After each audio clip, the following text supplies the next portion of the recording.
Kardeşlerim, cenaze namazı için saf düzeni alalım lütfen.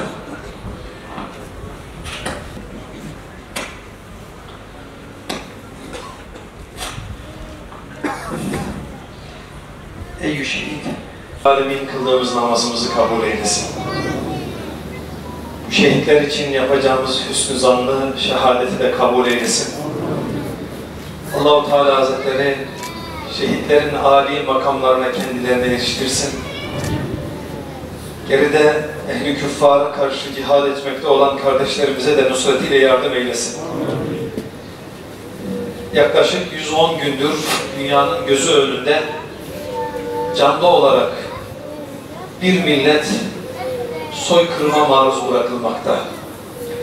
2 milyara yaklaşık sayısı olan İslam halkı ise maalesef şu ana kadar herhangi bir birliktelik gösterememiş, askeri bir müdahalede bulunamamış, bir caydırı gücünü ortaya koyamamıştır. Hatta ve hatta Yahudilerin üretmiş oldukları Müslümanların beldelerinde pazara çıkarmış olan ürünlere dahi bir boykot uygulamaya kalkındığında ittifakla boykot kararı alınamamış bazı devletler alınan bu boykot kararını veto etmişlerdir. Yaralanan kardeşlerimiz tedavi gördükleri hastanelerde bombalanmış, yaralıların başka devletlere nakline dahi son zamanlara kadar müsaade edilmemiş, müsaade edildikleri de çok kısıtlı olmuştur. Dünyanın gözü önünde cereyan ediyor bu hadiseler, her birerlerimiz görüyoruz. Bizlerin ise sadece gıyaben cenaze namazı kılmak ve kınamak, dua etmekten başka elimizden bir şey gelmedi şu ana kadar. Bir şehit şu anda önümüzde bulunuyor. Şehit hükmünde Allah'a kavuşmuş yine bir hanımefendi önümüzde bulunuyor.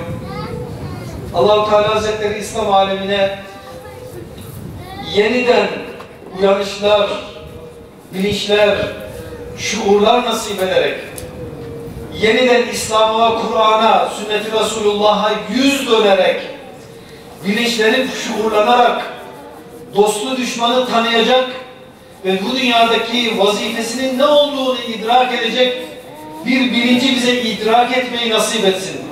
Kuşanmayı nasip etsin Allah-u Teala Hazretleri. Şu ana kadar cami kapılarından biz sadece müminler olarak sadakalar toplayıp kardeşlerimizin ihtiyacını zarureten bile olsa gidermeye çalıştık ama Mısır kapısının açılmaması neticesiyle birçok yardımlarımızın oraya ulaşmadığını biliyoruz, görüyoruz. Bunun üzüntüsünü yaşıyoruz. Allah yeniden dünyaya halifesi olarak nizamat verecek. O bilinci kuşanmayı, güce erişmeyi ve kafirlerin karşısında haddini bildirip iradeyi nasip eylesin diye dua ediyoruz. Aziz kardeşlerim, Dina Akasha yaralı olarak Türkiye'ye tedavi için getirilmiş ama buradaki bütün hekim kardeşlerimizin çabasına rağmen şehitlik şerbetini içmiş ve şehitlik namazı Hacı Bayram'dan nasip olacak bir azize hanımefendi kardeşimizdir. Diğeri ise tedavisi mümkün olmayan bir hastalığa yakalanan yine Filistinli bir hanımefendi Fadıllah kardeşimizdir. Allah ikisine de rahmet eylesin. Taksiratlarını affeylesin. Seyyiatlarını hasenate tebdil eylesin. Mekamlarını makamlarına âli şehitler makamı eylesin. Her birerlerimize de onların bu halinden ibretler almayı ve bu dünyadaki vazifemizi idrak etmeyi, ebediyen varacağımız aleme de hazırlıklı olmayı nasip eylesin. Kardeşlerimizin bir mümine, bir muvahhide ve şehide olduğunu Allah için şahitlik ediyorum, şahitlik eder misiniz? Evet.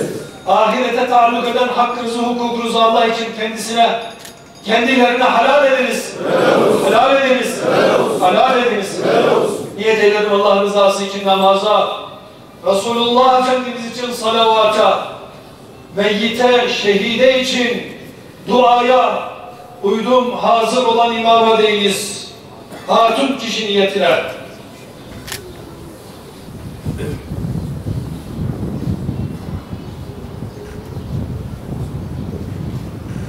Allahu Ekber.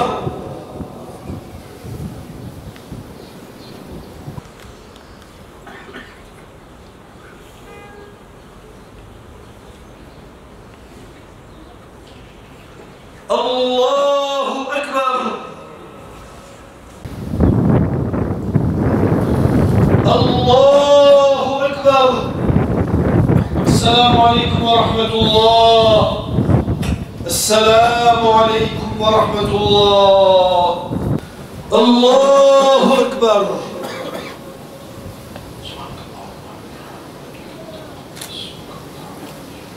Allahu Ekber.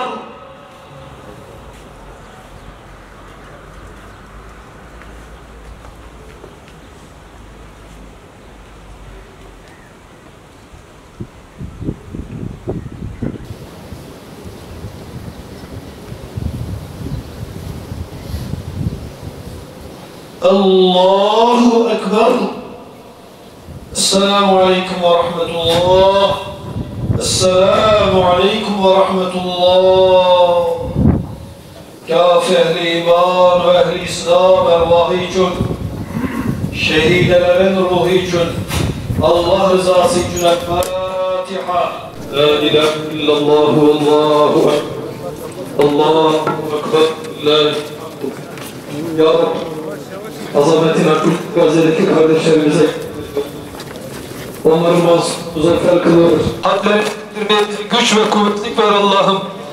Lütfu kereminle sen yardım et ya Rabbi. Yardım ediver Allah'ım. Amine ya mu'in.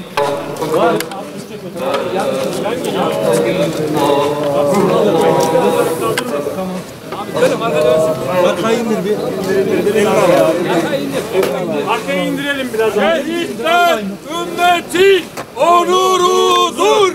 Şehitler ümmetin onurudur. Şehitler ümmetin onurudur.